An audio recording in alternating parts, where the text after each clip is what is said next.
దాల్చా అయిపోయిందండి. బిర్యానీ ఎంతవరకు వచ్చిందో చూద్దాము. ఇప్పుడు చూడండి, బాగా ముక్కగా బాగా ఉడికింది. చూడండి బాగా ఉడికిందండి ముక్కగా. ఇప్పుడు రైస్ వేద్దాము.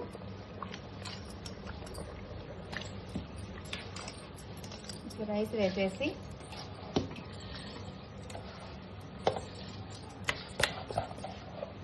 ఎందుకంటే కలర్ అవన్నీ ఫుడ్ కలర్ అందు వేయకూడదండి. అందుకని కొంచెం నేను గోల్డెన్ కలర్ వచ్చినంత వరకు నేను మసాలా వేయించాను బాగా. అదే టేస్టీగా బాగుంటుంది బిర్యానీ, రాయలసీమ మటన్ బిర్యానీ.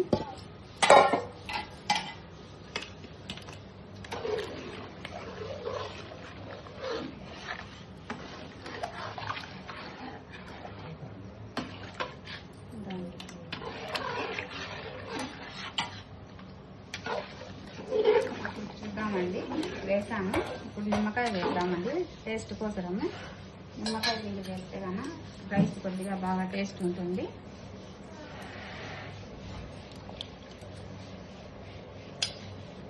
ఒక నిమ్మకాయ వేసానండి. బాగా కలిపాను. కొద్దిసేపు మూత పెట్టుకున్నాము. అయిపోయిందండి.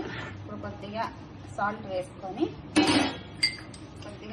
వేసుకొని తక్కువ ఉంది. అలాగే కొంచెం కొత్తిమీర వేసుకున్నాము. అయిపోయిందండి దాల్చా మటన్ బిర్యానీ.